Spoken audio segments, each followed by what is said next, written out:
DZRH, member kapisanan ng mga broadcaster ng Pilipinas. Member KBP, oras! Eksakto, en punto. Alas 6 ng umaga. Humahataw, humahagupit, lumalatay na komentaryo sa Himpapawid.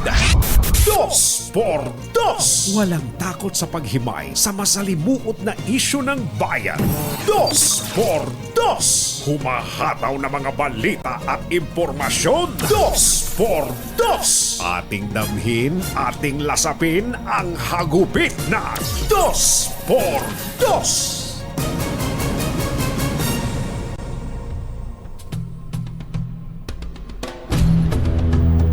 Pinamamadali raw po ni Pangulong Bongbong Marcos Jr. sa Kongreso ang pagpasa sa panukalang batas na magpapataw ng mas mabigat na parusa laban sa mga smugglers and hoarders sa bansa. Sinertipikahan po ng Pangulo bilang urgent ang Senate Bill 2432 upang magkaroon ng dagdag na pangil. Pangil. Ang gobyerno laban sa mga tusong negosyante na nananabutahe sa sektor ng agrikultura. Sa ilalim ng Senate Bill 2432 na inakda ni Senator J.V. Ejercito at siyam na iba pang senador, kasong kriminal ang magiging parusa sa mga tusong negosyante na masasangkot sa economic sabotage sa importasyon, storage at warehousing, lalo na ng mga agricultural products. Para sa mga opisyal ng gobyerno na kasabwat sa economic sabotage, perpetual disqualification ang parusa na naghihintay sa kanila. Ayun nga yun, hindi na makapapasok sa alimantanggapan. At hindi na raw sila makapapasok sa alimang tanggapan ng gobyerno. Pwede, hindi makakapasok? Kahit na sa pinto lang? Masyado Bawal? namang malapit ito. Hindi na rin sila maaaring makaboto sa eleksyon. Ano? At babawiin na rin ang lahat ng benepisyong dapat nilang tanggapin sa gobyerno. Hindi, kapag ito, administrative lang to. Oo. Pero Administrative lang to. Pero pagka sila ay talagang sangkot sa economic sabot, dapat ikulong doon pa po lang, mga ito. Doon pa lang eh. Oo.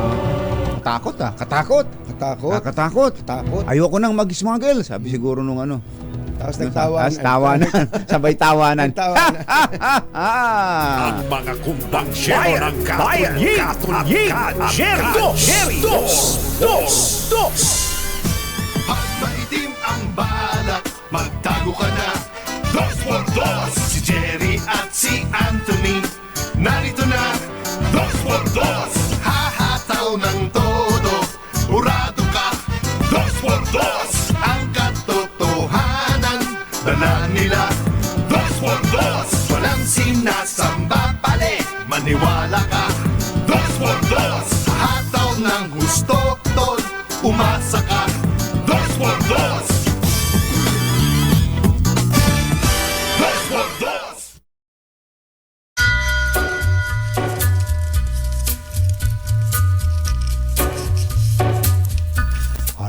Hi. Magandang morning. Magandang umaga, bayan! Ito po si Jerry Baha. Ito po naman si Anthony Taberna. Muli pong sumasa inyo ang Dos por Dos sa umagang ito ng Friday! Yuhuu! Kumusta kayo mga textmates, mga text partners, mga kapamilya, kapuso, kapatid, kabarkada, mga kapitbahay? How are ya? Today is Friday! Yuhuu! Really? Friday na nga ba talaga ngayon? Parang hindi ko pa ramdam Aba, parang gusto mo pang magtrabaho bukas Napapatingin ako sa kalendaryo kung badsero. Natatandaan ko nung nakaraang araw na pag napapatingin ako, ginaganon mo ako eh. Siguro na. Tumitingin ako ng pula eh. Naghahanap ako ng pula. Ang pula lang ngayong September puro linggo. Puro linggo, wala palang pula. Yung linggo, walang pulang iba. Bagamat kahapon ay anibersaryo ng deklarasyon ng martial law na ang sabi ng mga militanteng grupo ay isang pula sa kasaysayan ng Pilipinas. Ayan, Dapat ang sabi naman ng iba, ito ay madilim madilim. na bahagi ng kasaysayan. Yan nga ay maraming kanya-kanyang kwento sa panahon ng martial law na pinipilit nating kalimutan kung ano man yung mga naranasan ng ating mga kababayan ng araw. Meron talaga. Meron talaga. Hindi dapat Meron talaga. itakip ang mata doon. Meron ho talaga at mga bagay na yun nga madilim, hindi maganda, pero kailangang kalimutan, pero may aral na dapat na napupulot sa mga ganong napulot sitwasyon. dapat ang itaguyod. Yung masakit ay sa bagay para sa mga mismong mga tao na nakaranas ng pang-abuso. Kung may mga pang-abuso, talaga. mahirap kalimutan yun eh. Totoo yun. Mahirap kalimutan. Ang pag-abuso naman ni minsan hindi lang doon sa nasa taas eh. Yung halimbawa yung sitting president o sa isang kahit sa mga maliliit na bayan o lungsod. Minsan mas malakas pang mas matinding mang-abuso yung mga umaasa lang doon sa nakaupo eh. Totoo. Yung sa nasa posisyon. Di ba? Kaya nga nauso yung salitang para kang bangaw Bangaw. Natungtong ka lang. Sa kalabaw. Akala mo ikaw yung kalabaw At grabing magbigay ng proteksyon yon doon sa kanyang amo, sa kanyang sa opisyal ng gobyernong naglagay sa kanya. Overprotective nga eh. Kasi nga pinoprotektahan niya yung interest niya. Kasi yung interest niya yung interest nung kanyang bossing interest niya. Kaya yung iba diyan sumasobra kumbatsero talaga. At doon nangyayari po ang mga pang-abuso. At kapag ganung sitwasyon parang gusto nating humiling ng martial law. Aba. Martial law laban sa mga abusado, martial law laban sa mga hoarders and smugglers ng mga agricultural products. Parang gusto ko yung ganun tapang kumbatsero. Ganun ang kailangan yata ng ganun tapang. At alam mo ba na mukhang hindi lang tayong dalawa ang naghahanap ng bagsik na nanggagaling sa Pangulo. Lumabas po ngayon ang survey ng Publicus. Ito po ay banner po ng Manila Times. Ang nakalagay Marcos rating show significant decline. Ayan, bumagsak daw po ng malaki.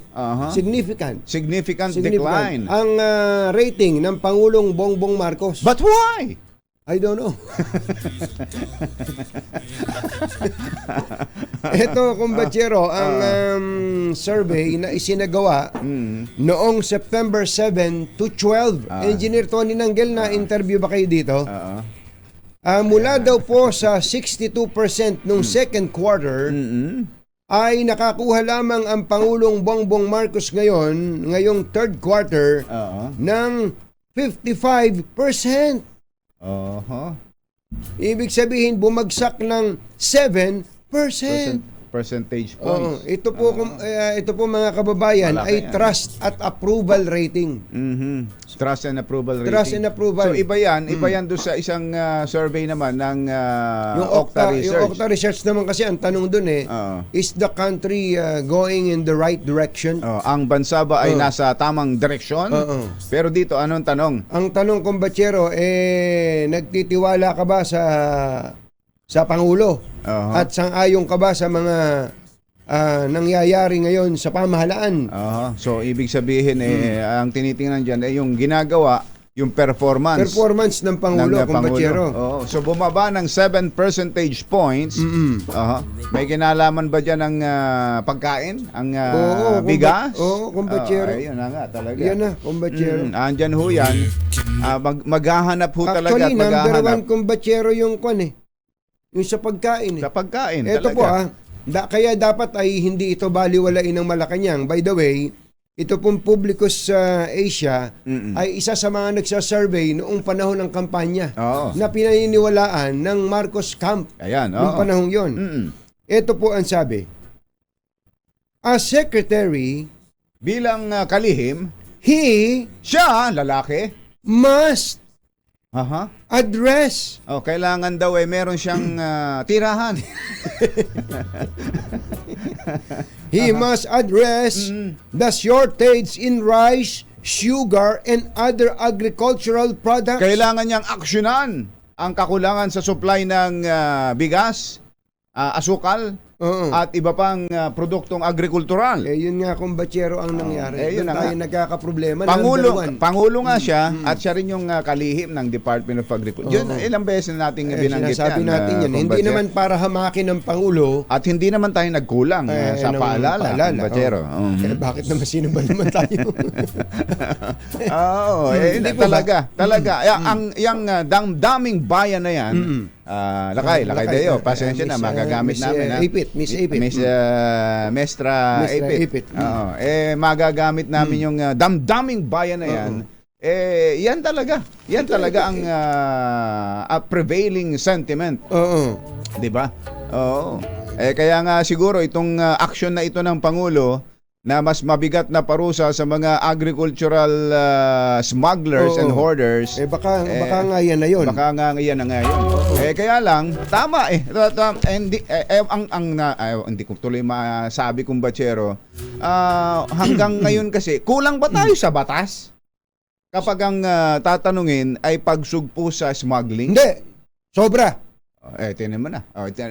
Outright na nasagot ni Kumbatsero. Ang kailangan ay ang stricto at tamang pagpapatupad ng Enforcement! Enforcement. Enforcement ang kailangan natin. Tulad na lang ng sa kutakot-takot na nahuhuling smuggled rice. At meron pa palang smuggled oil. Doon na naman sa Zamboanga. Smuggled oil. Zamboanga ba 'yon? Yung Zamboanga ba yung bigas din nung nakaraan? Zamboanga. Na ipinamigay ng Pangulo. Itong langis kaya ipamimigay din ng Pangulo ito. Itong pamigay nyo na, Mr. President. Pamigay nyo na yan, Mr. President. naman. May smuggled products, pero walang smuggler. Yun ang problema. Paano magkakaroon ng smuggling kung walang smuggler? Kaya nga merong nire-raid na mga bodega. Patunayan nyo na hindi smuggled ang mga bigas na yan. Pagkakaturo mo para lumalagpas Tapos ang tagal na walang yun nga doon na lang tayo sa mga napatunayan ng smuggled. Nasaan ang smuggler? Nasaan ang nag-smuggle nun? Mukhang nasa mga opisina rin ng gobyerno ang dapat na kumilos Sino ba ang mga pinapayagan lang na mag-angkat? Sino ba ang pinapayagan lang na mag-import? Hindi lang bigas, lahat na ho yan. Sino ang kanino nakapangalan yung bigas na yan? Yung imported rice na yan. Di ba? Pag tinunton mo lang yon, malalaman mo bago pa lang mag-import kung batsero, kung inaayos lang talaga ang bago makapag-import. Ba't ka mag-i-import? Sino ka? Di ba? Parang know your client. Know your client. Parang tulad ditong ginagawa natin sa SIM card registration. Kailangan bago mo magamit ang iyong telepono, naka-register ka. Parang ganoon. Bago ka makapag-import, naka-register ka. Sino ka? Sino kang tao ka at totoong tao ka ba para makapag-import ka. Pag may problema dun sa importation nito, alam mo kung sinong hahabulin. Ang nakukuha ko sa punto mo, kumbatsero, hindi siya madaling problema kung tutuusin. Kung ipatutupad lang kung ano yung tamang proseso. Dahil may batas na tayo, may customs code na tayo. Meron tayong yung economic sabotage. Meron na tayo. Meron na tayong mga batas niyan Meron na tayong anti-agricultural smuggling law. Andiyan na yun. Ang tanong meron na bang naipakulong dyan? Meron bang nakasuhan man meron lang? Na bang nakasuhan wala nga dyan? tayo naririnig yan. So itong inakda na ito ng mga senador sa pamumuno ni Senator JV, pagdaragdag lang, pagpapabigat lang sa parusa. Na ang tanong nga matatakot mo ba sa ganyan ang mga dati ng mga smugglers na yan? Baka nga magtawa ng mga yan. Nako po. Isyu ng bayan. Katotohanan. Dos por dos. Dos! Oras po natin. Achi, ahya, Mr. Jelom Tang, Lakyam Chap Gohun, 6:15 ng umaga. ACS Balita. Susunod na. This time check. Walang makakaligtas, walang makakalampas. Saan mang sulok ng kapuluan, Luzon, Visayas hanggang Kamindanawan. Basta't may balita, ipagwagwagan ng sikat na tagapagbalita. ACS Balita. Kasama ang 2x2 tandem Anthony Taberna at Jerry Baha. ACS Balita. Ang programang ito ay hatid sa inyo ng ACS Manufacturing Corporation, ISO certified, maker of world-class quality Pride detergent.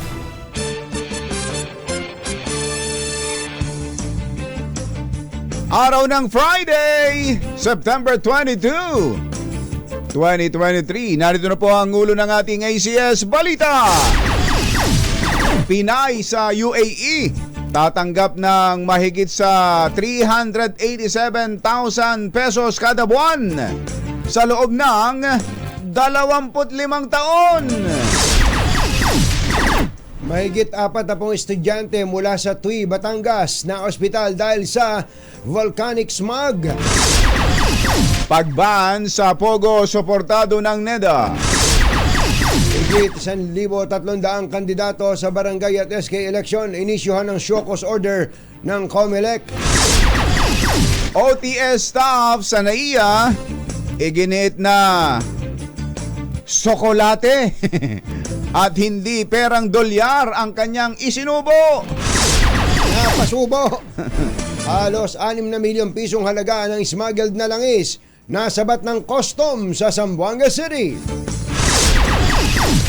Magandang umaga Luzon, Visayas, Mindanao. Good morning Philippines. Hello world. Kami po ang inyong mga tagapaghatid balita. Ito po si Anthony Taberna. Ito po si Jerry Baha. At ito ang ACS Balita. sa detalye ng ating mga balita. ACS Good News. Isang napakaswerteng Pinay dyan, na naninirahan dyan po sa United Arab Emirates ang tatanggap ng 387,000 pesos buwan-buwan sa loob ng 25 taon. Ito po kasi ay nanalo sa isang patimpalak dyan sa UAE. Fast 5 draw. Ayun. Ayan, ito pala. Kaya pala ang pagkakaganda ng ngiti rito ni ate, no? Ayan, no? Siya pala'y nanalo na. May nanalo na! May nanalo na. Sino ba naman ang hindi mapapangiti? Si Fraylin Angob. Minsan! Minsan, Fraylin! Second prize lang yan, ha? Second prize winner sa 5 fast draw. 25,000 dirhams monthly payout. Hindi, no? Walang yan, ano? Hindi ka na papasok, hindi ka na magtatrabaho. Parang gano'n, no? Biruin mo sa pesos ay 387,000 pesos Ama. buwan-buwan for the next 25 years. Matindi, no? Oo. Ba't nawawala? Ay, Hello, Chess Mike. Congratulations! Congratulations! Nagtatalon sa tuwa si Fraylin nang tumama nga ang kanyang tinayaang numero. 5 numero pala yan, fast 5. Ano yun? Parang loto. ba yan? Loto Parang, rin. Diyan sa UAE. Okay, sweepstakes. Oo. Matagal na raw gustong magpakasal nitong si 32 anyos na si Magpakasal ka na Fraylin. Yun na nga daw ang sinabi. Magpapakasal na ako! Ayan. Magpapakasal na sila ng kanyang boyfriend dahil sila ay may budget na. 10 years na pala sila sa kwan. Oo, 10 years na daw silang nagtatrabaho dyan sa UAE. Congratulations sa Pinsan! Pinsan! Dapat tayo dyan! 6:24 ang oras ngayon na imbag gabigat kada kayo amin na po. Agreeing kayon, gising na. Mahigit 40 estudyante ang dinala sa iba't ibang ospital sa bayan ng Tuy, Batangas. Epekto ng volcanic smog mula sa nag-aalborotong Taal Volcano. Ayon kay Dr. Amor Calayan, head ng Batangas Provincial Disaster Risk Reduction and Management Office, 2 linggo na rin nakakaapekto ang smog sa ilang bayan sa Batangas. At karamihan sa mga estudyanteng na ospital ay dumaraing ng Smog. hirap sa paghinga. Ano yung usok? Usok galing sa, bulkan, sa Taal. Kumbatsero. Oo. Eto na, at nagsuspindi na nga po ng klase ang ilang mga eskwelahan, hindi lang po dyan sa Batangas, pati sa Metro Manila. Yung iba naman, Oo. kumbatsero. Metro Manila? Oo, pati Meron na Metro rin? Manila. May mga nagsuspende ng klase dito? Halimbawa, kumbatsero, itong OB Montessori. Itong OB, Saan ba yan? OB Montessori, all campuses, including Angeles City, Oo. ang sabi, classes will revert to online platform due to the heavy smog in Metro Manila Aba. and surrounding areas. Meron na ba? Maski ba dito sa Metro Manila? Meron. Sige nga, Magtanong nga rin kayo, nakita Jem. mo ba? Parang hindi ko napansin kasi kanina Ikaw kasi tulog na tulog kasi. Students in school will be accommodated and be allowed to continue online schooling on campus until they are picked up. Kung Online. yan ang Sa, susundin. yan ay sa OB. Sa OB Montessori. Pero wala yung mga lungsod, walang deklarasyon. Ito, Alfonso, Amadeo, Bacoor, Carmona, Dasmariñas, Oo. GMA, Cavite, General Ayan. Trias, walang pasok all levels, public and private dahil po sa smog. Ayan, kanina ang binabalita natin Batangas na epekto ng smog na yan mula sa Bulkang Taal. Ito, puntahan natin ang Cavite. Dahil andun mismo ang ating RH reporter RH28. Yan. 28! 28. Ikaw si 28 Raymond Iba na, Dadpaz. Radio Patrol naman yan. Diyan sa General Trias Cavite. Come in, Come in, Raymond! Katunying ka-Jerry, makulimlim ang papawirin dito sa General Trias City sa Cavite. Epekto pa din ng smog na nanggagaling sa buga ng Taal Volcano. Kahit na ako'y nasa loob ng sasakyan, ay amoy na amoy yung animoy asupre. Talaga? Kaya kailangan ng face. Amoy talaga, no? Amoy na amoy. Para bang yung meron kang malapit na may nagkaroon ng sunog yung amoy. Kaya kailangan ng face mask kapag lalabas ng sasakyan. Meron kaming dadaanan dito na isang meat shop at naka-face mask yung tindero. Then sabi nga niya, hindi maganda yung hangin na epekto ng usok. Ang General Trias City kasama sa mga LGU sa Cavite na nagsuspindi ng klase. Kasama na ang lungsod ng Imus, batay na rin sa naging anunsyo ni Mayor Alex AA at Bincula. Kaya sa ngayon wala kang makikita mga estudyante dito sa bahagi ng Gentry na nasa labas. Ang nakikita ng mga sakyan ng mga public transport ay mga kababayan natin na papasok sa iba't ibang mga pabrika dito sa lungsod. May pinapakita kang video dito, Raymond. Ito ba yung mismo dyan sa Cavite. Sa ambayan sa Cavite? Gentry. Gentry. Barangay Santiago. Nandito ako sa bahagi ng Barangay Santiago sa General Trias City. Oo, maliwanag na pero mausok, parang may sunog sa paligid. Tama, ganun ang itsura. Oo. Ano? Oo, yun ang itsura kahit na gano'n. Ayun, ito, 6:28 na ngayon. Ganun na imbis na yung, kumbaga pag ganitong oras, medyo ramdam mo na yung magliliwanag talagang paligid. Pero iba itong nakikita natin dahil talagang akala mo sa unahan, bahagi, usok yung ating nakikita sa oras na ito. Saka tama ka doon, yung respiratory functions, yun ang maapektuhan especially yung mga bata. Yung mga bata, papasok sa eskwela yan. Si Raymond, medyo mahina ang lungs nitong si Raymond. Di ba, Raymond? Para hindi naman. Talagang sinasadya mo langhapin yung smog na yan. Yung volcanic smog. Vog na yan, Raymond. Para kang nasa Pangasinan, Raymond, yung pag may nagbobomba ng mangga. Ganun ang dating. Ganun ang itsura. Ito bang highway na pinapakita mo, ito ba yung ano ba ito? Main road ba ito papuntang Manila? Main road, hindi, ito yung kabila, kumbaga, di ba yung binaka main road naman dito sa kilala yung Aguinaldo Highway. Ito sa gitna, ito yung gitna galing sa bahagi ng galing ng Manggahan papunta dito sa gitna doon sa may General Trias City sa Cavite. So inulit natin dyan sa maraming bayan sa Cavite ang nagsuspend na ng klase o halos lahat na. Marami na talaga kitang-kita.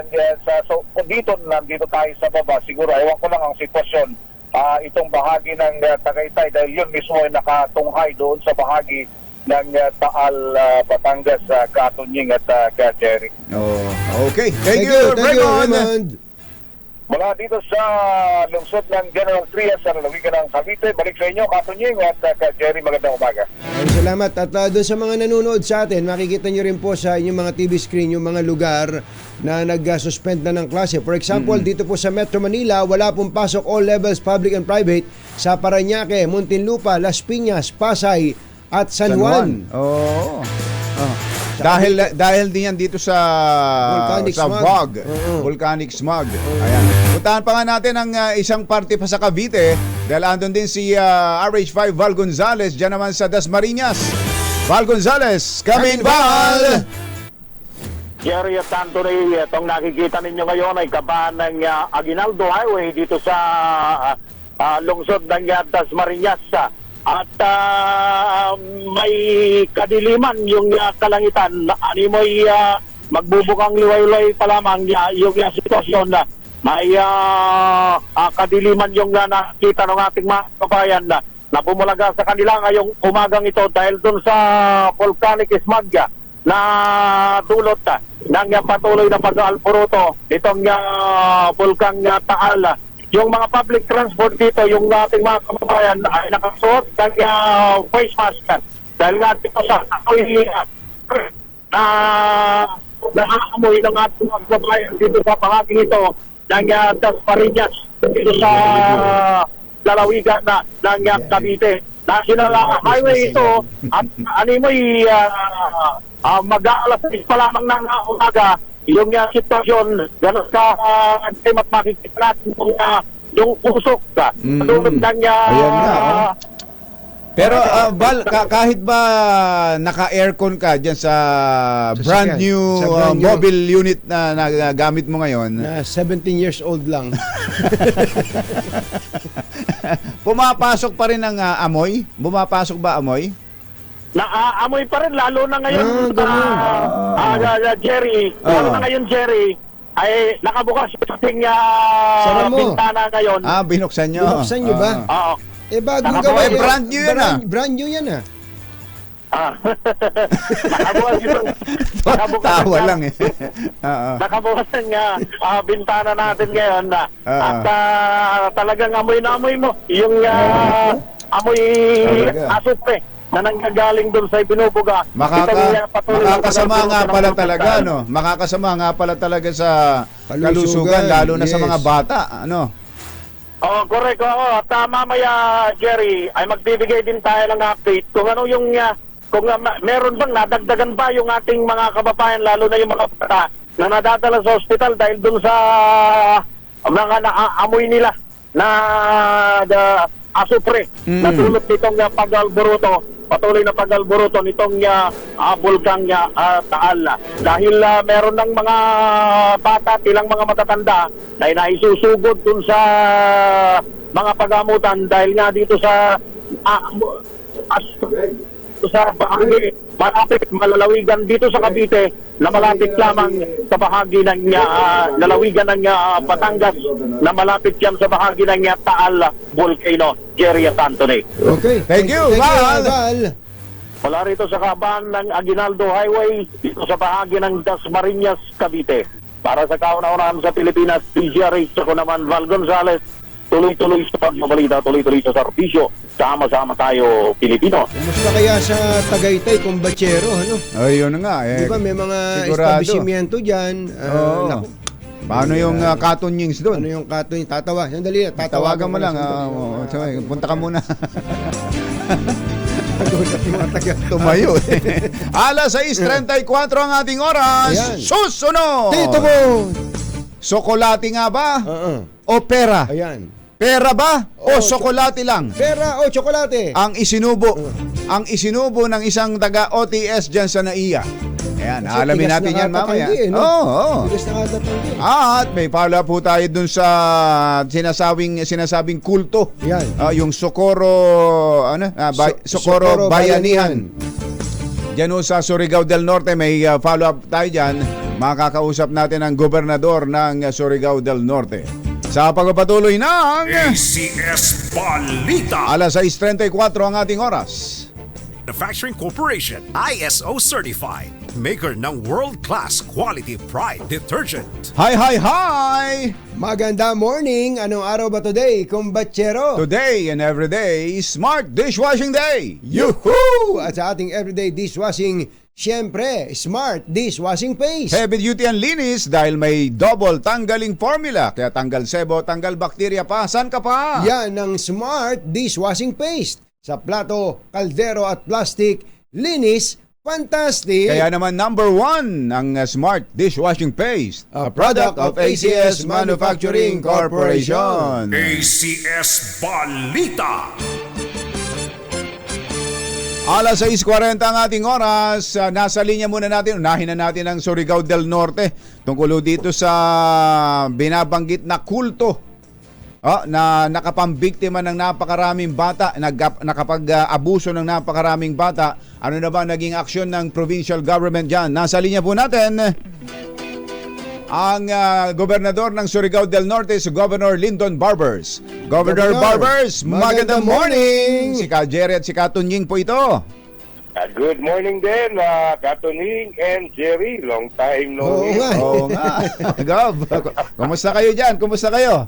Ito, makulimlim rin dito. Pero dahil May smog din dyan? May smog din? Malayo.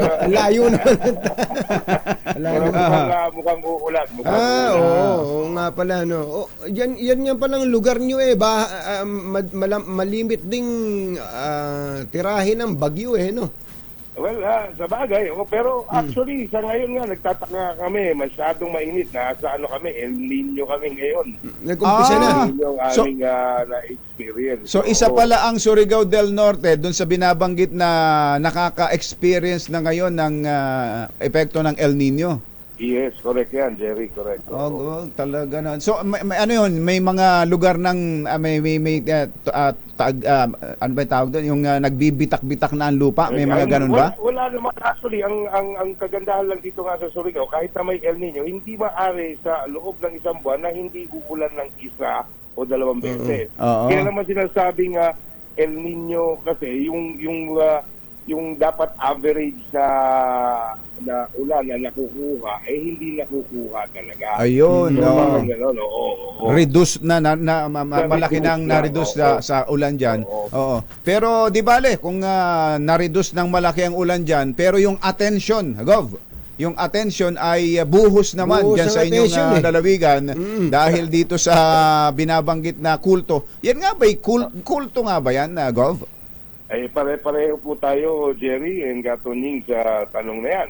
Sino ba ang tamang ahensya ng gobyerno o simbahan ang magsasabi na ang isang grupo o asosasyon kulto? Diba?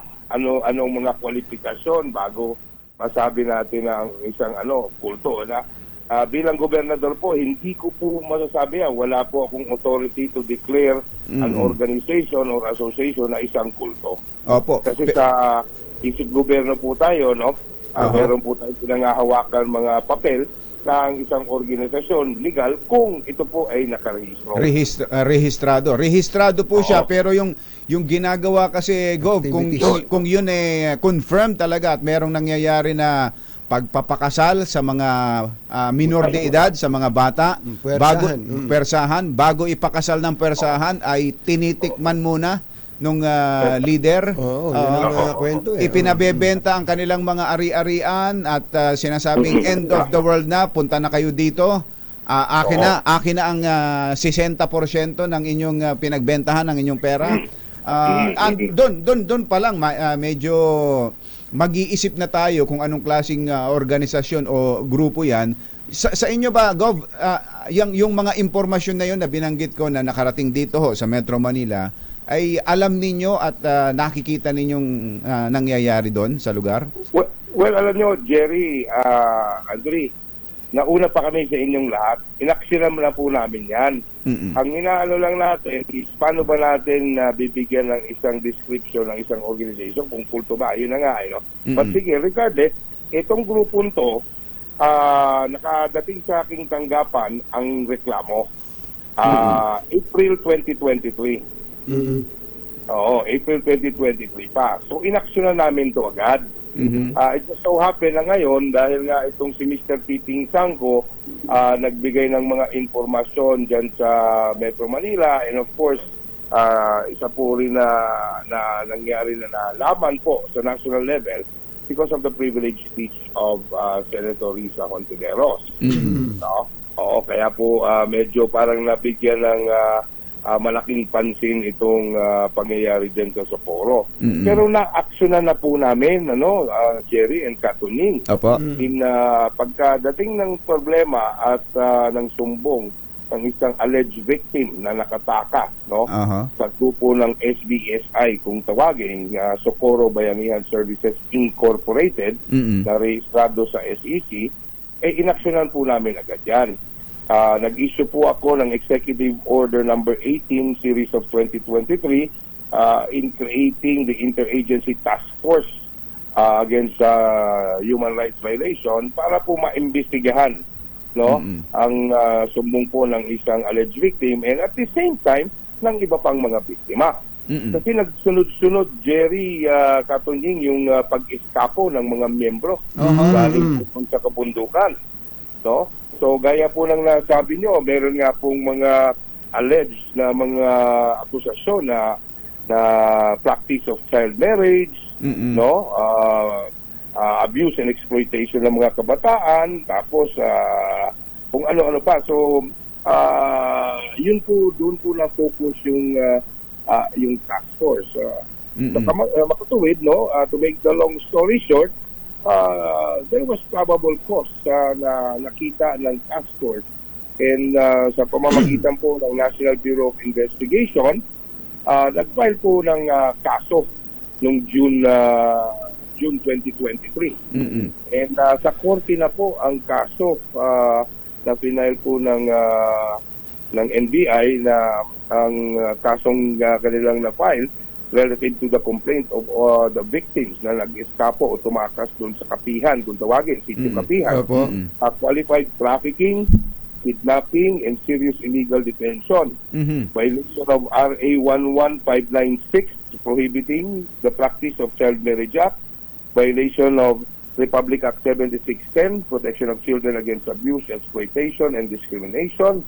Ang filed against 13 identified SBSI leaders sa Socorro Bayanihan. Under the regional state prosecutor na pinoward itong doon sa Bayugan City, Agusan del Sur. Oo. So yun, may kaso na, may na-file na kaso. Pero sa ngayon, Gov, nabanggit nyo kanina yung mga tumakas. Tinutulungan nyo po ba itong mga tumakas na ito? Yes, Jerry. Actually, kami ang nag-rescue.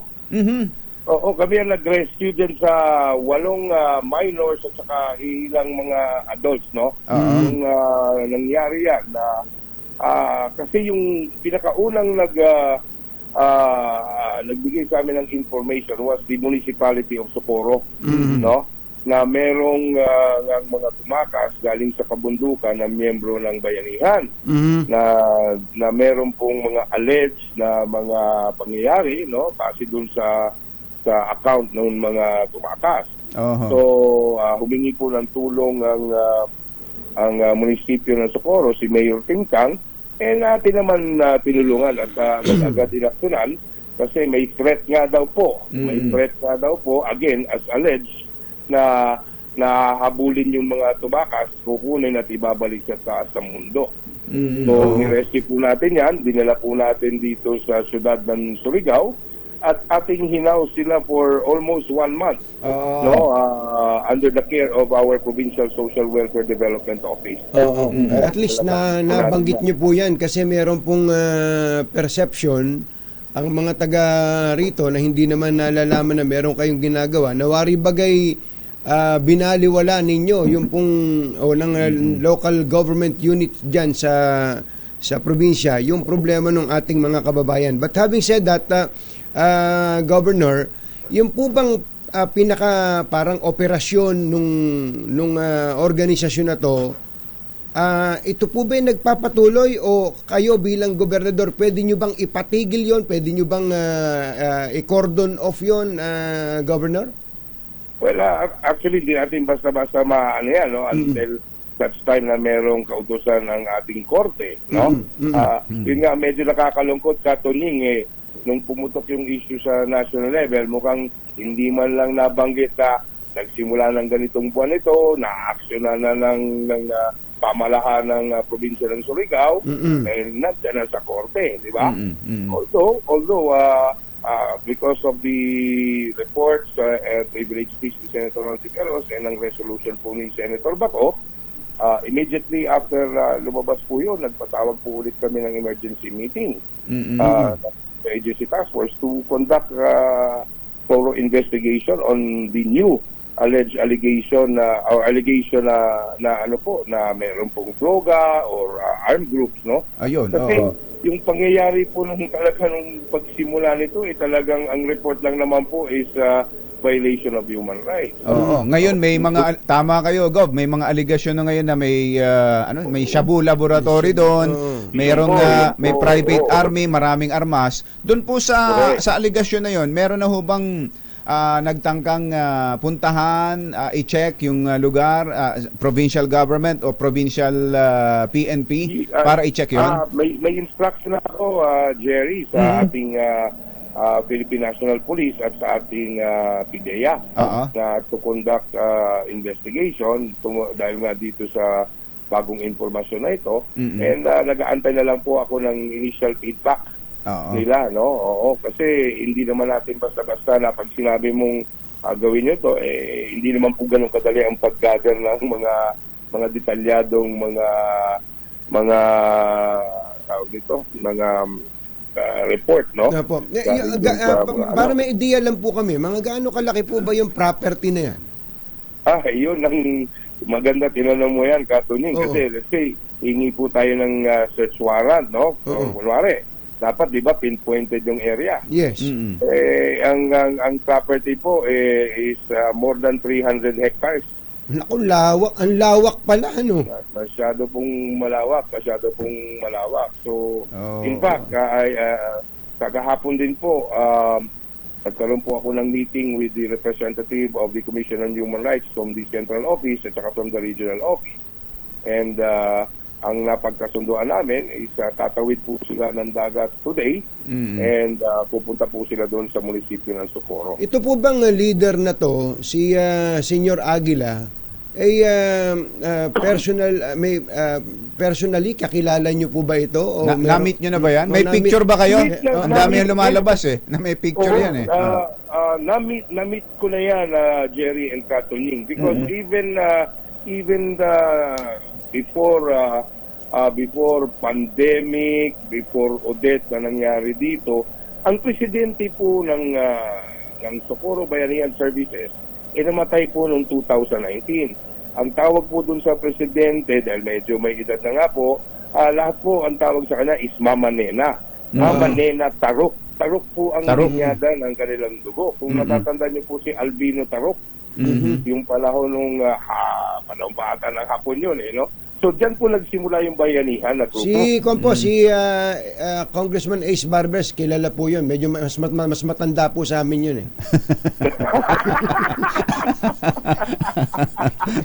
Sa akin din po, parang mas may matanda po si Congressman.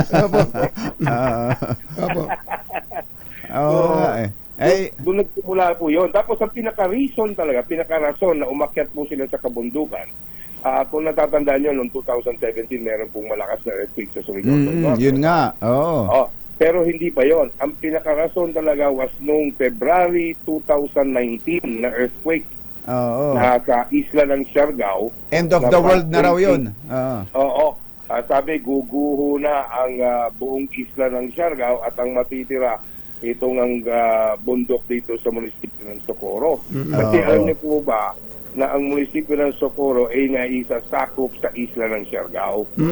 Pero siya lang yung munisipyo out of 9 municipalities na nahiwalay sa main island of Siargao. Napunta siya doon sa group of islands ng Bukas Grande. So para pala tong si Senyor Aguila, ang kanya palang para pala siyang si Noah, no? Naguguho na lahat. Punta kayo dito, parang Kasi ganun. mataas yung lugar, parang gano'n, ano, Gov? Parang ganon.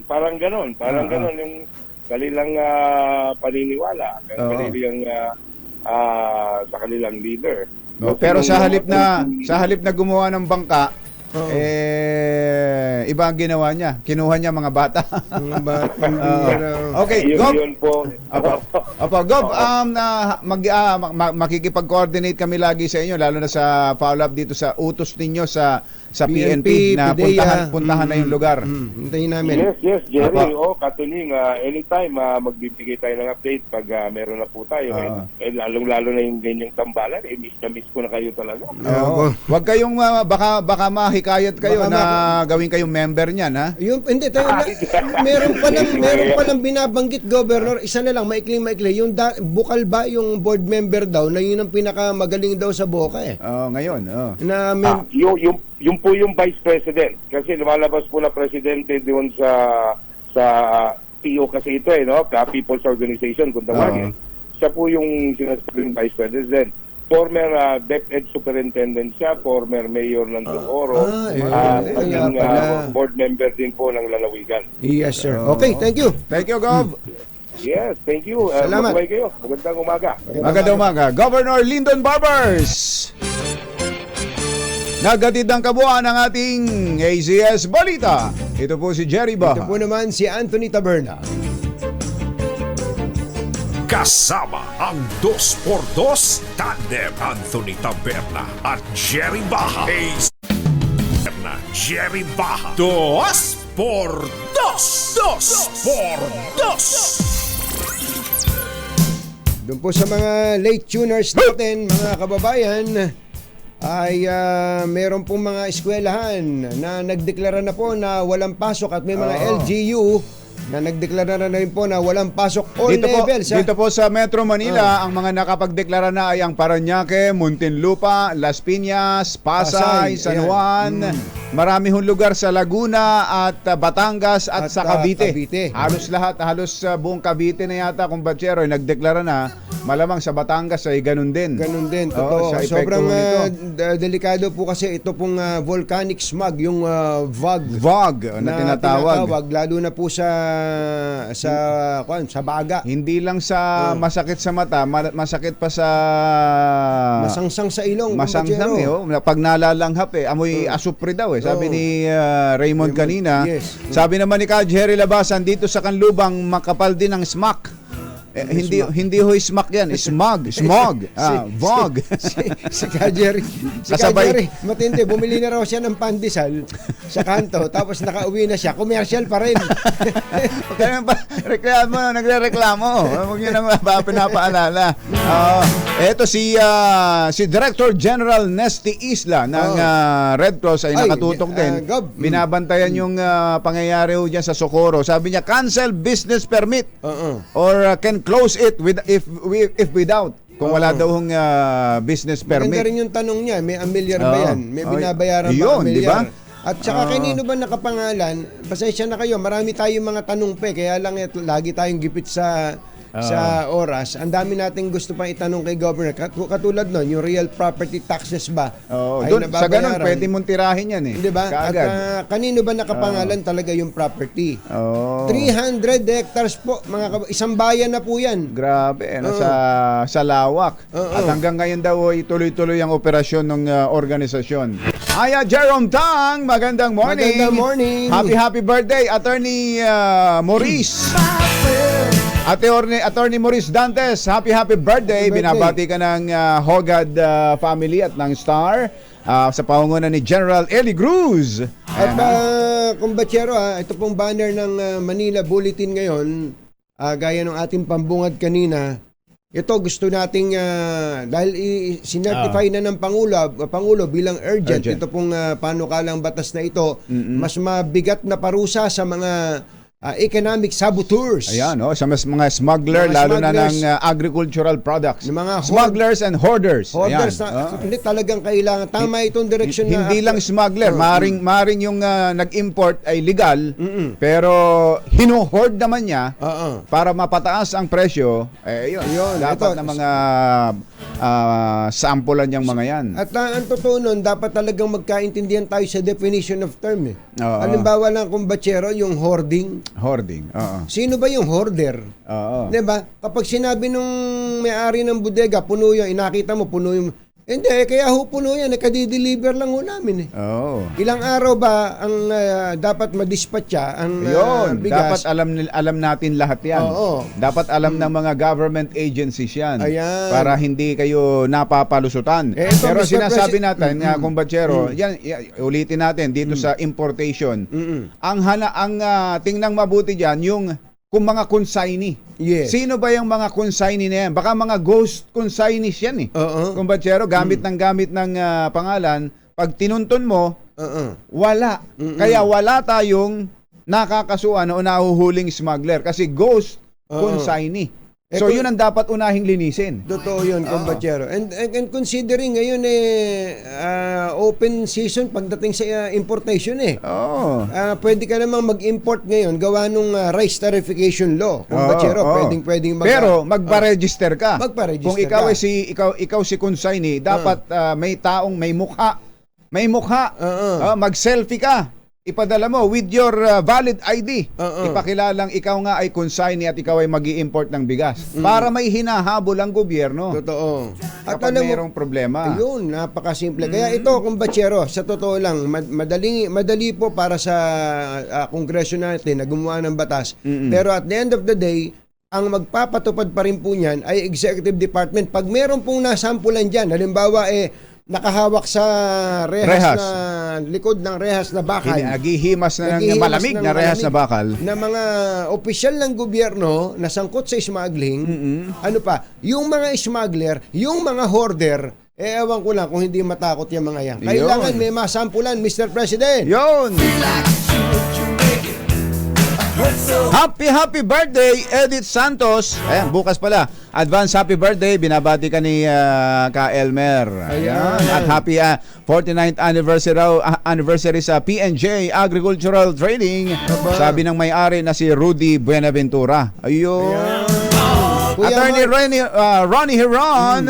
Attorney Ronnie, magandang morning. At kay Kuya Mark Navarro, good morning! Dito raw sa Maynila ay nagbabala na rin. May nagsuspend na ng klase. May babala na rin ang Manila LGU sa posibleng epekto sa mga taga Manila nitong VOG o volcanic smog.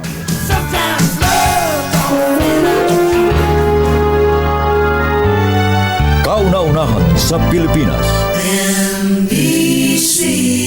Manila Broadcasting Company.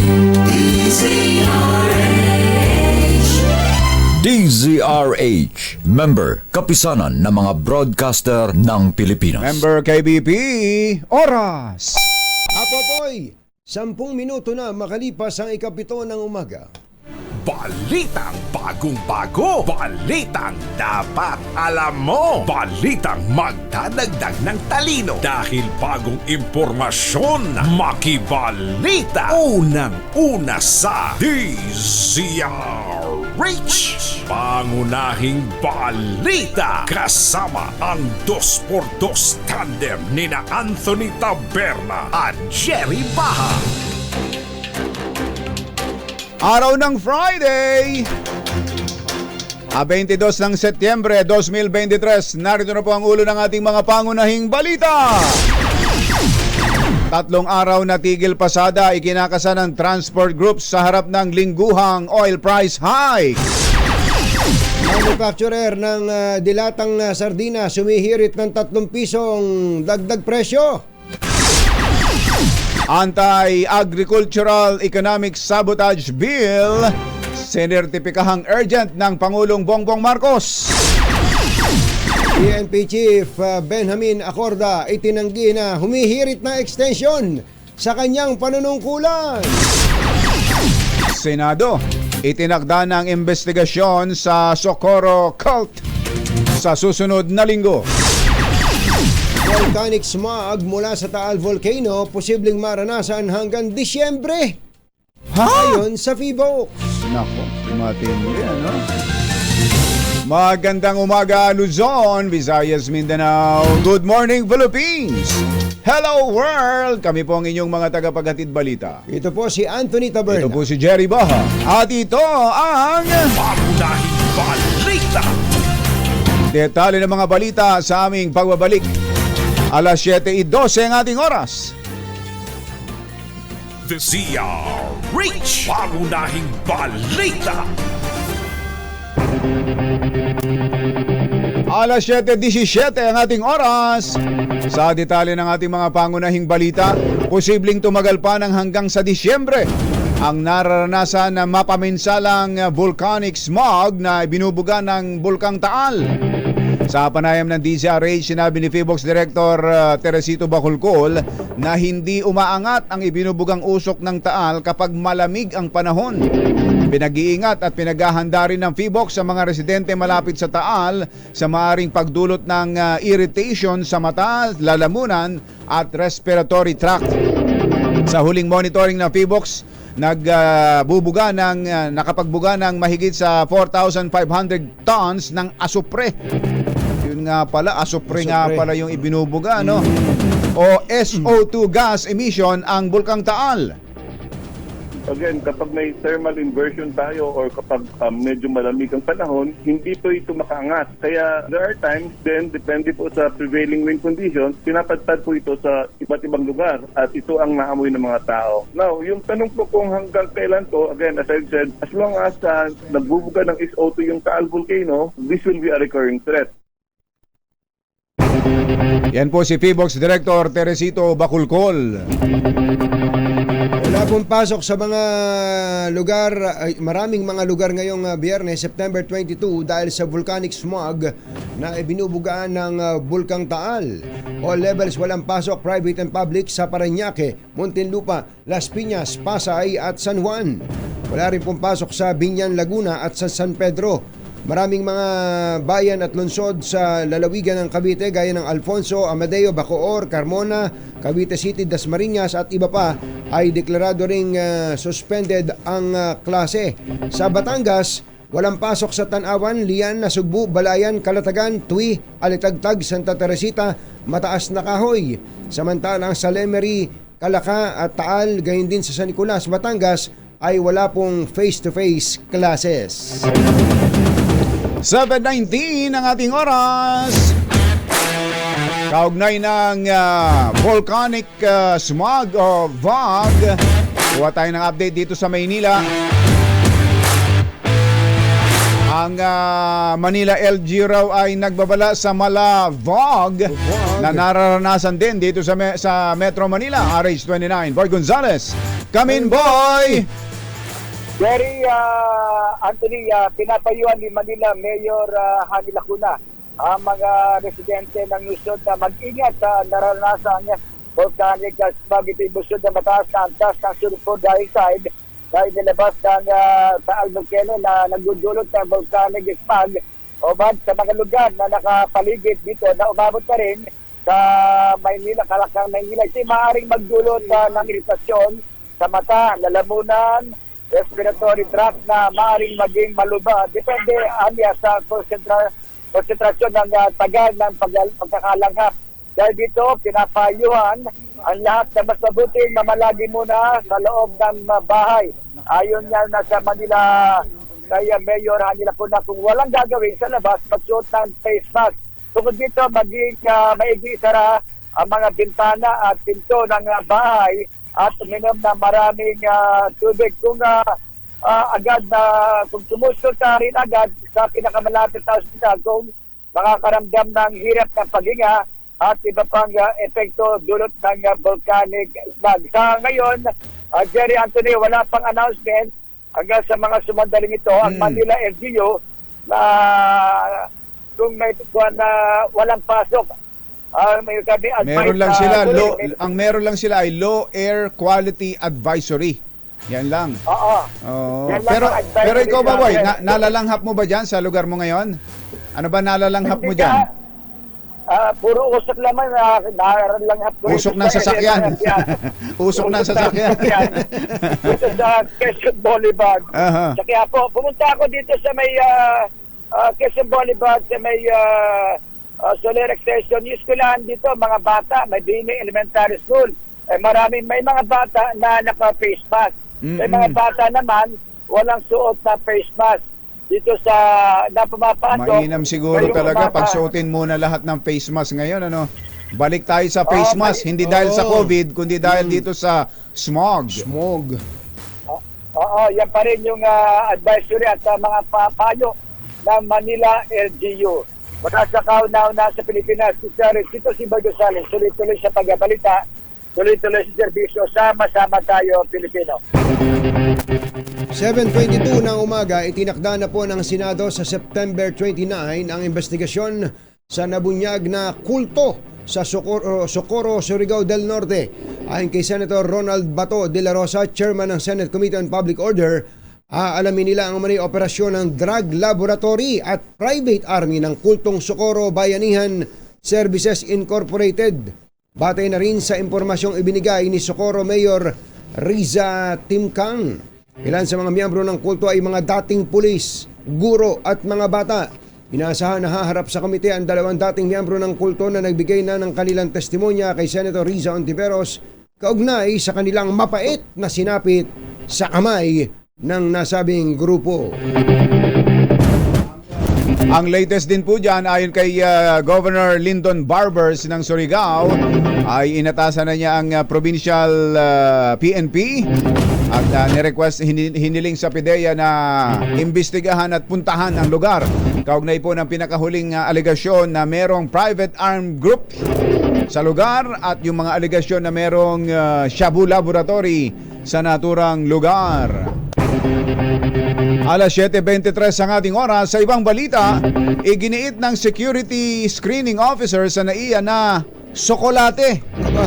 Sokolate ang kanyang isinubo at hindi dolyar, hindi dolar. Ayan o, yung nakikita sa video.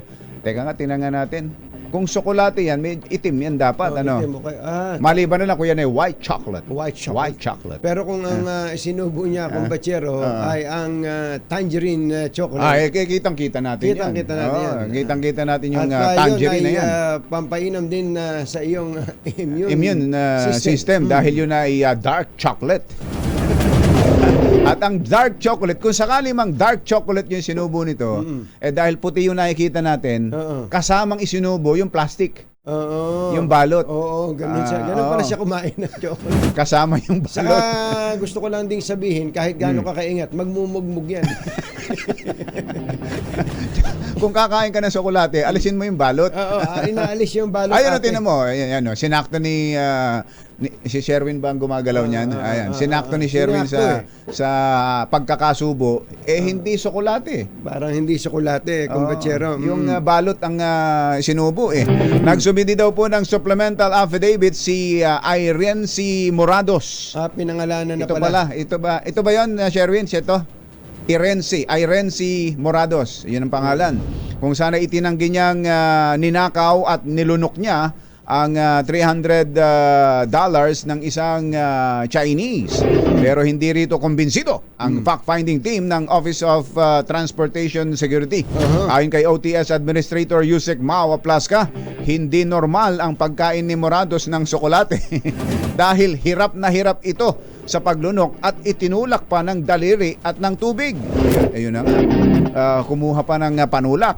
Kinasuhan na ng administratibo ang OTS personnel at 2 iba pa kasamang kanyang supervisor dahil sa grave misconduct.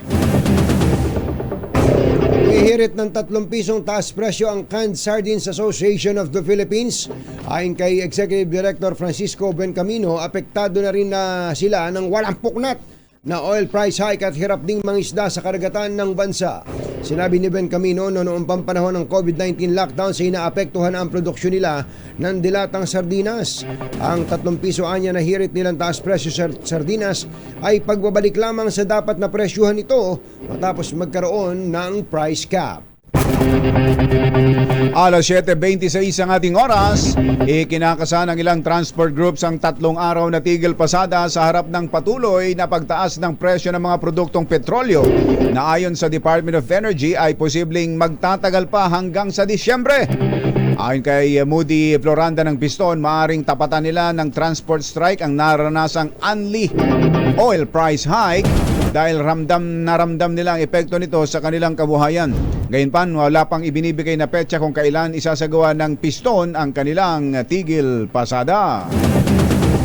Kinwestiyon ni Senador Chis Escudero ang Bureau of Customs kung bakit wala pa rin kinakasuhan ng mga rice smugglers at hoarder sa bansa.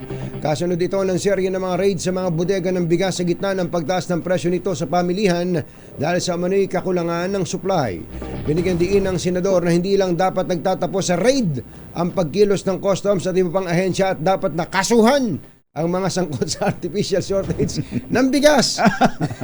Panawagan din ni Escudero, i-update sana ng pamahalaan ng publiko kung ano ang gagawin sa mga nakumpiskang smuggled na bigas para na rin sa transparency. Ayun, totoo naman. Dapat talaga. Dapat talaga may Yan ang talaga. nakakasuhan eh. Yun nga, Kumbaga merong smuggled pero walang smuggler.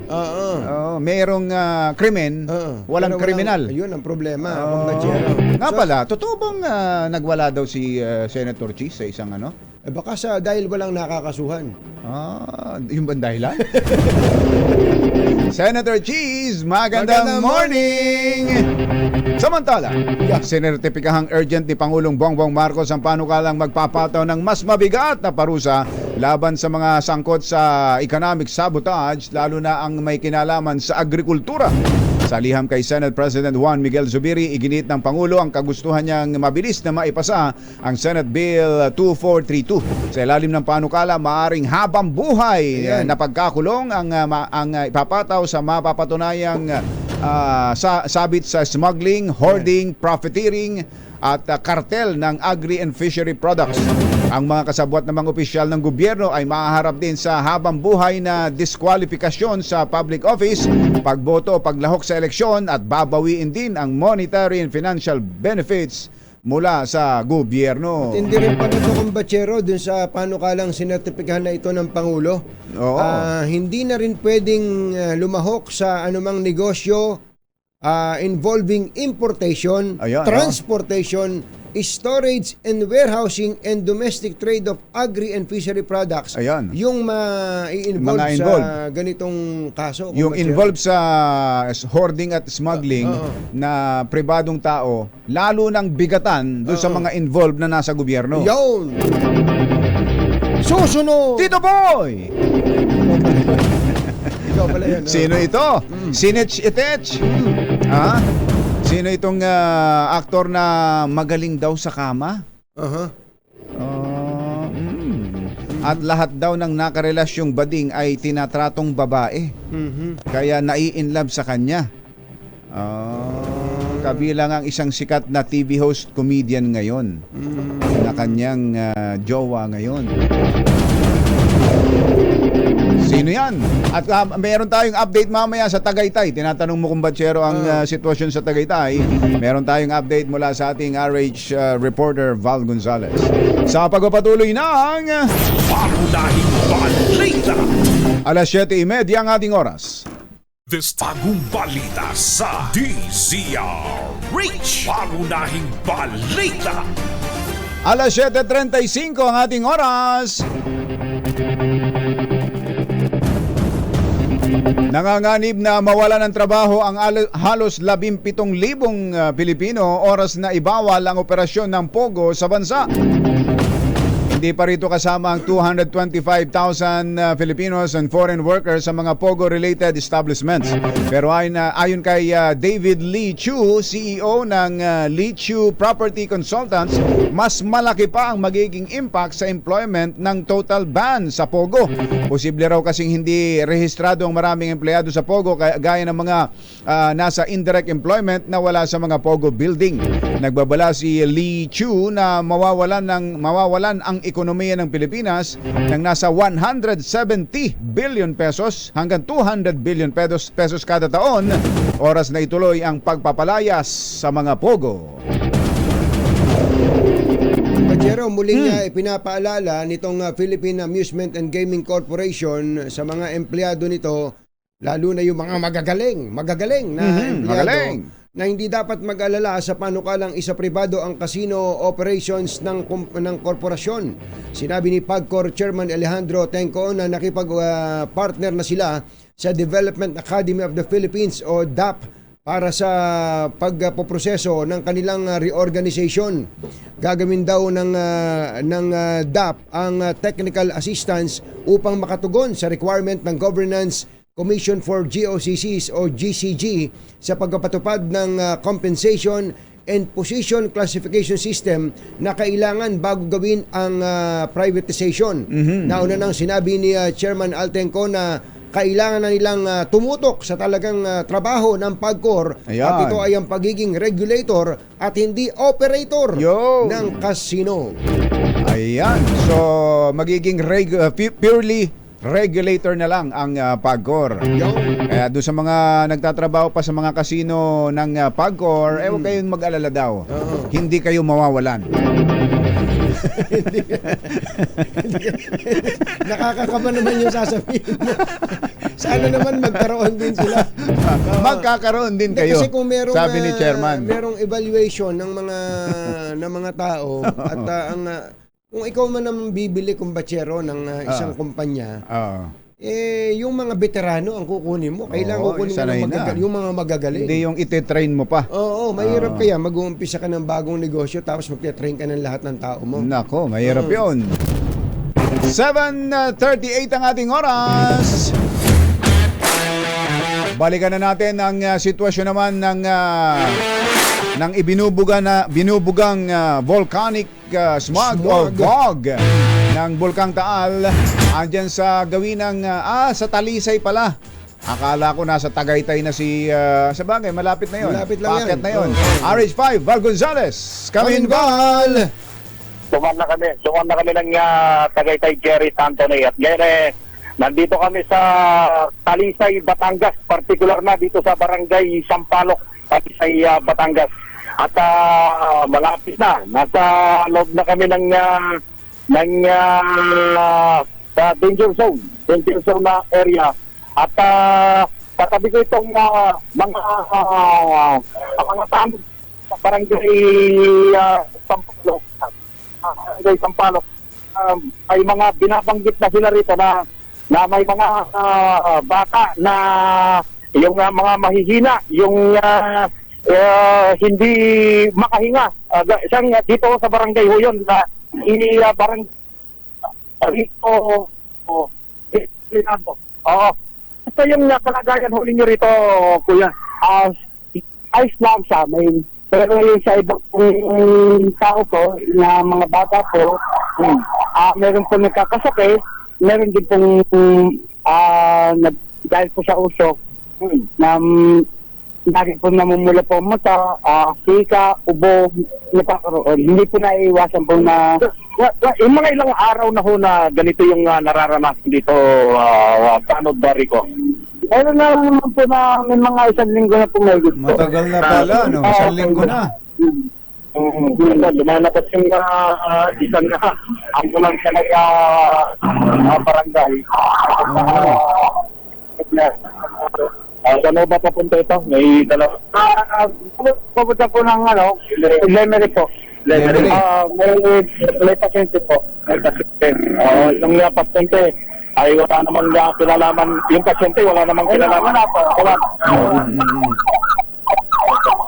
Nandito kasi kami sa may pinaka-gate mismo ng palabas na. Kaya maingay. Oo. Pero kitang-kita pa rin dyan yung smog, Val, ano? May smog dito pero may mga pagkakataon na malakas, medyo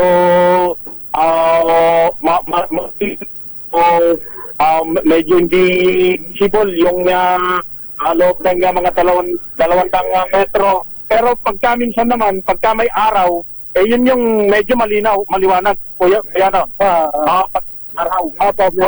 Usually, anong oras o? Anong oras o usually yung pagkakataon yung smart? meron pong mga alas 7 o alas 8 ng umaga, ng umaga, nagkakapalit siya ng pusok lagi. Pero pagdating ng hapon, maliwanag na siya. Nawawala bago kinabukasan na yung amoy asupre, mga anong mga oras sa loob ng 24 oras, mas ramdam o mas naamoy yung amoy asupre. Maamoy po siya na meron po sa gabi po. Mas po sa gabi po. Pero kung pagkakataon na pa na nagbibigay ng supply ng face mask, yung ating mga...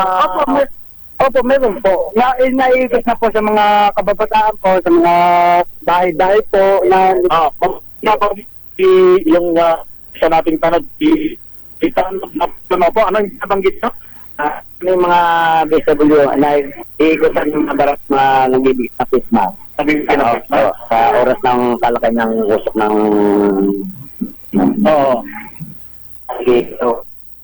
Pinapanikitan sa amin. Ayun.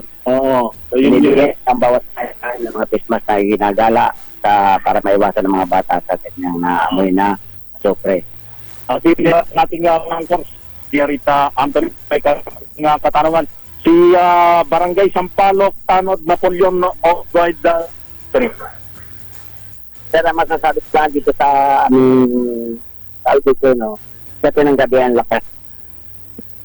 Ay kayo na yan. Nang usap mas iba ang amoy na kasagdati noon. Pag dumating naman kasangalian ng tapat, liwanag na. Kaya sa nga yung Albuquerque, no? Pagdating pula ng umaga hanggang alas 11 ng tanghali. Pag umilit na sir, yan. Ang masama dyan, sir, pagka lumakas ang ulan, yan. Nalabas na naman yung usap na yan. Makikita na naman niya ng dilim na naman ng galing sa Albuquerque na yan. Hindi lang na ba tayo maraming mga residente yung nakakaranas na ng paninig tibig, nakakaranas ng pag-ubo na dulot nitong naamoy na asupre. Ang mga kapagsabi sir ng pagsabi ng aming DSWD na sa mga bahay na Pilipino ang mga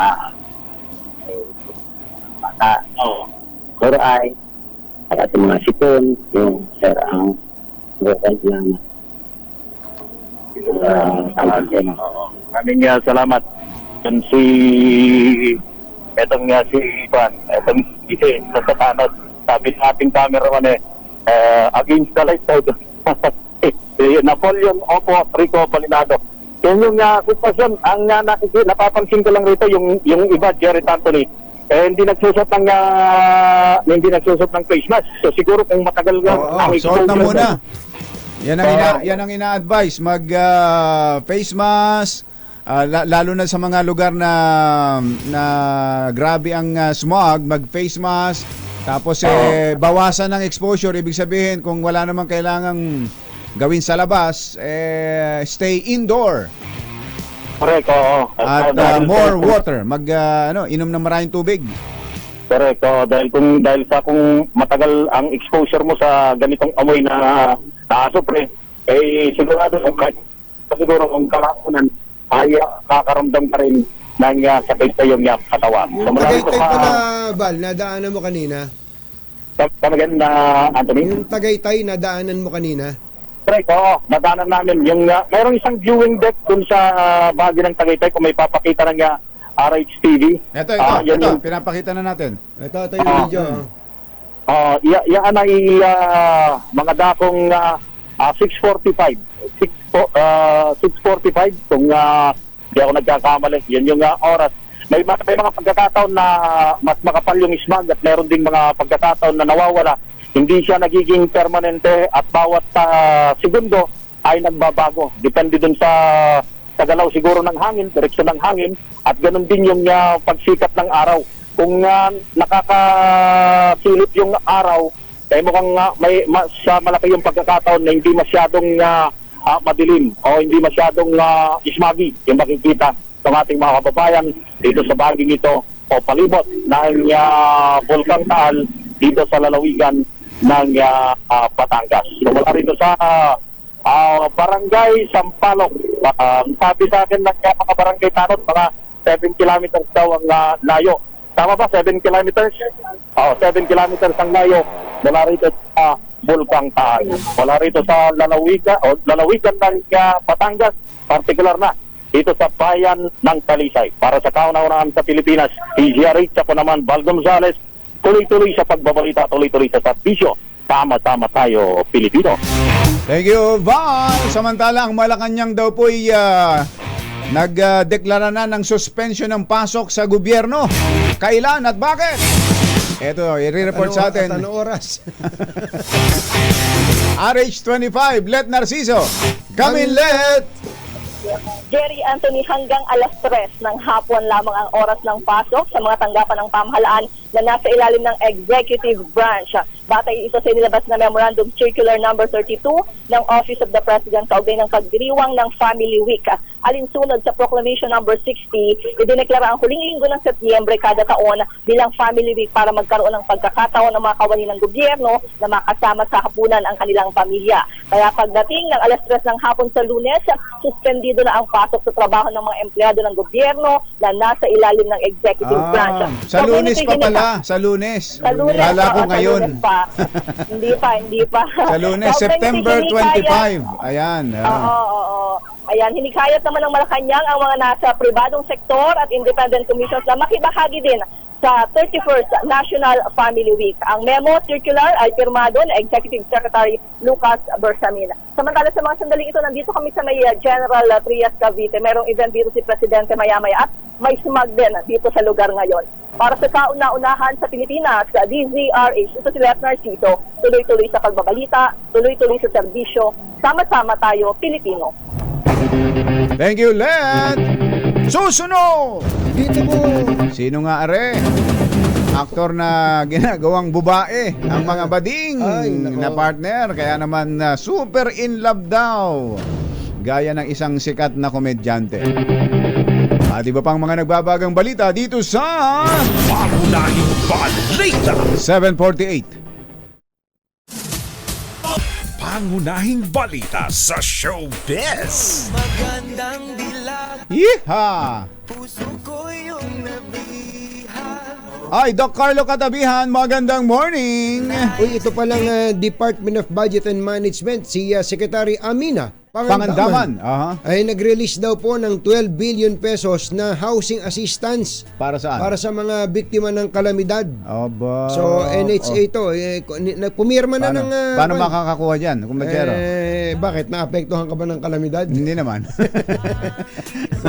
Mga naapektuhan ng kalamidad, Sa mga kumbachero. naapektuhan, oo. Na, halimbawa, ng mga nakaraang mga bagyo, tapos meron po kayong mga nasirang bahay. Ayan.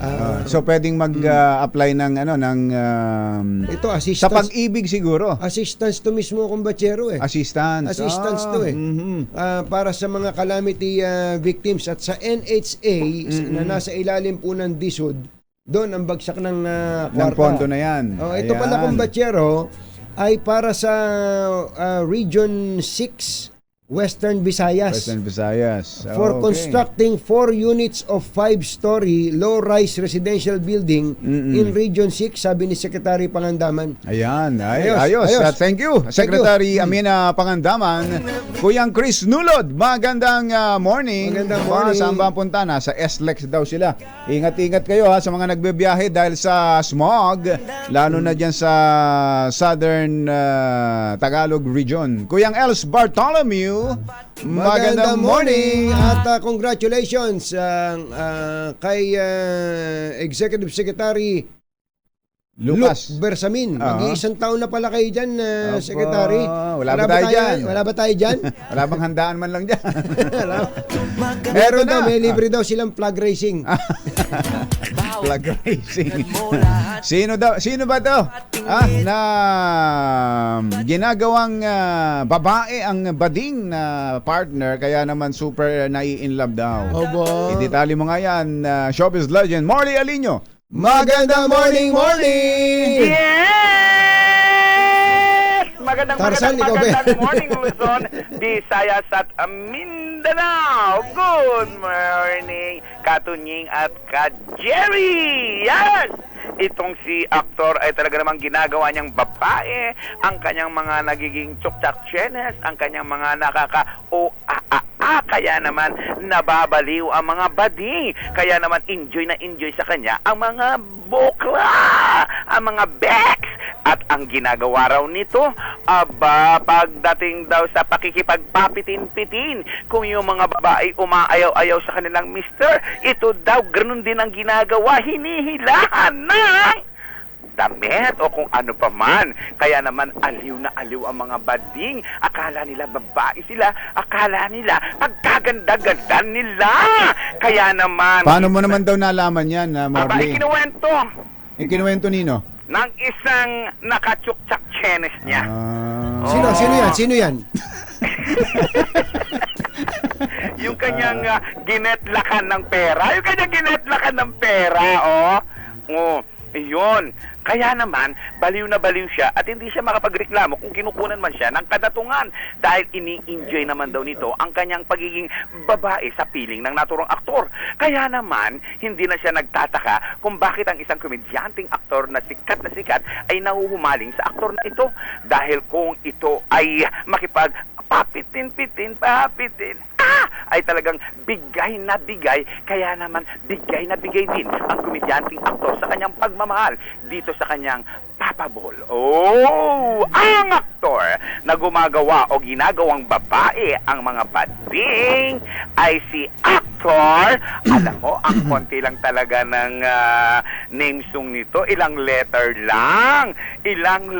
lang ang pangalan nito na parang ang datingan ay parang gamot ba yon? O parang kulay ba yon? Ganon ang kulay ng... Yun ang pangalan ng naturang aktor. Ang initial pa sa dulo ay may letter ano ba? Wag na dahil bigay na. Basta, ang naturang aktor ay jowa ngayon ng isang kilalang komedyante. Iyan ang ating DZRH Showbiz Ates News. Hello muna kay Mami Sherry Ramirez. Ito po ang inyong RH47. Morley Alinio, tuloy-tuloy sa pagbabalita, tuloy-tuloy sa serbisyo. Sama-sama tayo, Pilipino! Mabuhay!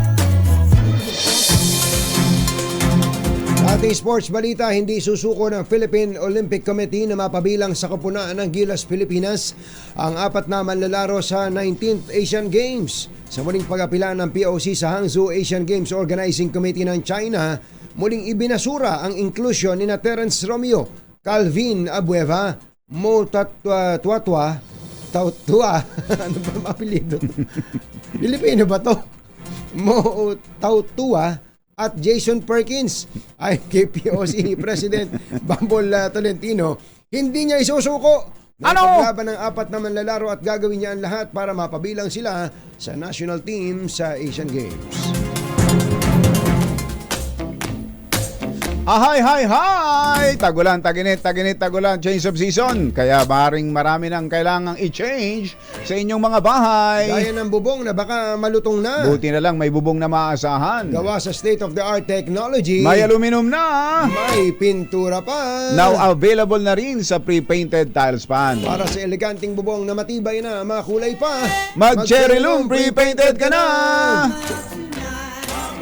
Oy, kumbatsero, nandito na ang all-new Cherry Tiggo 5X Pro Hybrid, ang pinakabagong hybrid vehicle na makakasama mo sa pang-araw-araw na biyahe, barkada man ang kasama o ang pamilya. Fuel efficient at siksik sa features na swak sa katulad mong naghahanap ng sasakyang pangmalakasan ng dating, safe at panalo pa sa advanced functionality. At meron itong 1.5-liter turbocharged engine at 48-volt hybrid system na magpapababa sa fuel consumption mo tamang-tama. Napakamahal ng gasolina. Talaga naman, swabe sa kalsada, tipid sa gasolina, secured ka dito dahil meron din itong 6 na airbags, full LED lights at double row daytime running lights, tulong para sa mas ligtas na pagbabiyahe. Gusto niyo bang masubukan ng all-new Tiggo 5X Pro? Aba, magpunta lang sa pinakamalapit na Cherry Tiggo dealer o kaya naman magpunta sa cherryauto.ph. Bye! Happy weekend! Yoo-hoo! Friday na talaga! Long weekend ba ito, kumbatsero? Aha! Pwede! Damdaming bayan! Susunod na!